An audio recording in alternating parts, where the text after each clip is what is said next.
Comment annuler des bêtises sur Excel? Bonjour à tous, c'est Alex d'excelformation.fr et dans ce nouveau chapitre de la formation dédiée à l'apprentissage d'Excel pour les débutants, je vais vous montrer comment annuler des mauvaises manipulations réalisées sur un classeur Excel, mais nous verrons également comment annuler une annulation afin de faire comme si les actions n'avaient jamais été annulées. Alors vous trouverez très régulièrement de nouvelles vidéos sur la chaîne, alors pensez à vous abonner et surtout à activer la clochette de notification afin d'être sûr de ne manquer aucune astuce et de devenir rapidement un pro d'Excel.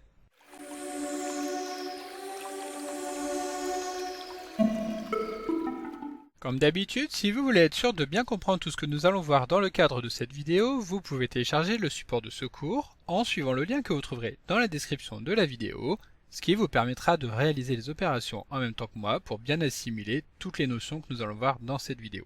Alors comme nous l'avons vu dans l'introduction de cette vidéo, nous allons maintenant voir comment faire pour annuler des mauvaises opérations réalisées sur une feuille de calcul.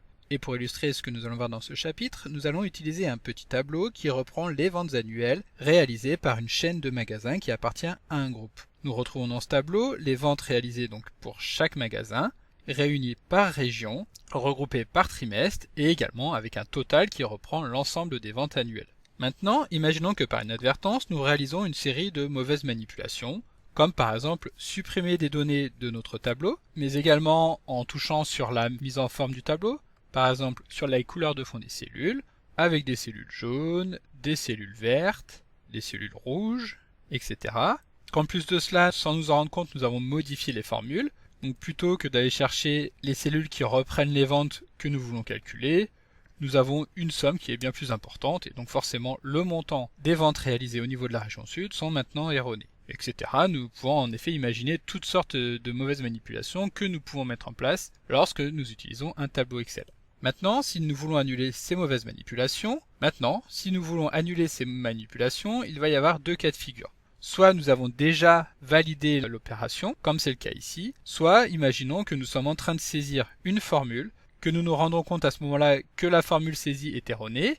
Donc comme tout à l'heure, plutôt que de prendre uniquement les ventes que nous voulons sommer dans cette cellule, nous avons pris une plage qui est bien plus importante. À ce moment-là, il suffit tout simplement d'appuyer sur la touche d'échappement du clavier afin d'annuler la saisie en cours et de revenir à la saisie telle qu'elle était auparavant, c'est-à-dire que nous allons faire référence uniquement aux cellules que nous voulons sommer.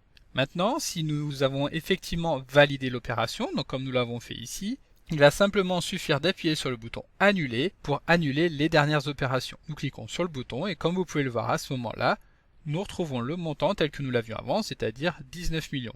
Lorsque nous passons le curseur au-dessus du bouton d'annulation, nous pouvons alors voir un rapide descriptif de la dernière action enregistrée dans une infobulle, et c'est justement cette opération qui sera annulée. Donc ici, nous voyons que, étant donné que la dernière opération qu'il reste en mémoire a été de modifier le format de cellule, si nous cliquons sur ce bouton, nous annulons tout simplement le dernier formatage. Pour aller un petit peu plus vite, nous pouvons également utiliser le raccourci CTRL-Z, donc en appuyant simultanément sur ces deux touches, ce qui permet encore une fois d'effacer les dernières opérations.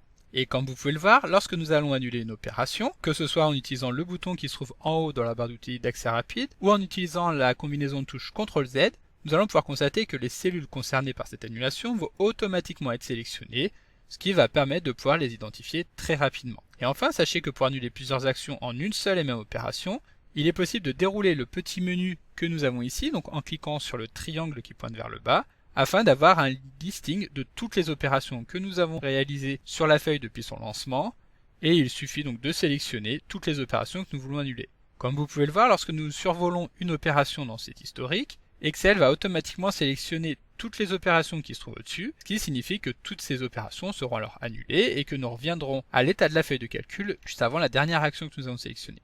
Donc ici par exemple, nous cliquons et nous voyons qu'une seule action n'a pas été annulée, il s'agissait tout simplement de l'effacement de la cellule que nous avons ici.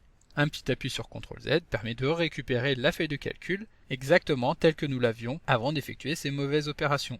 Alors, si nous annulons une opération par mégarde, mais que nous souhaitons rétablir celle-ci, nous pouvons utiliser le bouton rétablir, donc qui se trouve juste à côté du bouton d'annulation, qui permet donc d'annuler une annulation et donc de rétablir l'action. Pour nous en rendre compte, nous pouvons cliquer une première fois pour constater qu'effectivement les cellules vont à nouveau être effacées. Tout ce que nous avons vu concernant les annulations sont également valables pour les rétablissements, c'est-à-dire que si nous déroulons le menu, nous allons avoir également un historique de toutes les annulations que nous avons mises en place, et il suffira alors tout simplement de cliquer sur celle-ci pour rétablir les mauvaises manipulations.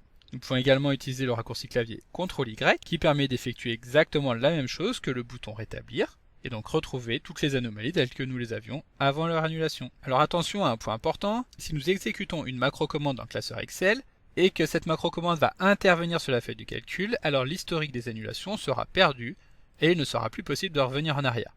Donc pour nous en rendre compte, nous allons lancer la petite macro qui est présente dans la feuille de calcul, donc en appuyant sur Alt et F8, sachant qu'il s'agit ici d'une macro très simple qui va uniquement se contenter d'afficher une valeur ici dans la cellule F4 pour préciser que la macro a été exécutée. Mais ce qui nous intéresse ici, c'est au niveau de la barre d'outils d'accès rapide de constater que les boutons d'annulation et de rétablissement sont maintenant grisés et que nous n'y avons plus accès. Ce qui signifie qu'il ne sera plus possible d'annuler des actions ou même de les rétablir. Alors bien entendu, il est également inutile d'utiliser les raccourcis clavier tels que CTRL-Z ou CTRL-Y qui ici seront évidemment sans effet. Il faut également savoir que l'historique sera perdu si nous fermons puis réouvrons le fichier. L'historique n'est en effet conservé que sur la session active. Alors attention, nous ne le répéterons jamais assez, mais il est vraiment très important d'effectuer régulièrement des sauvegardes des fichiers, et en particulier comme nous avons pu le voir ici, lorsque les fichiers contiennent également des macro-commandes. Donc comme d'habitude, vous pouvez télécharger le support de secours en suivant le lien que vous trouverez dans la description de la vidéo. Si la vidéo vous a plu, n'oubliez pas de la liker et de la partager à vos collègues et amis sur l'ensemble de vos réseaux sociaux. Et vous pouvez également me laisser vos impressions dans l'espace des commentaires, je lirai chacun d'entre eux et y répondrai avec plaisir. Évidemment, si ce n'est pas encore fait, abonnez-vous à la chaîne pour ne manquer aucune astuce. C'est également très important pour m'aider à gagner en visibilité afin de pouvoir développer la chaîne et continuer de vous proposer des tas de nouvelles vidéos. Merci d'avoir suivi cette vidéo et à très bientôt pour un prochain tuto.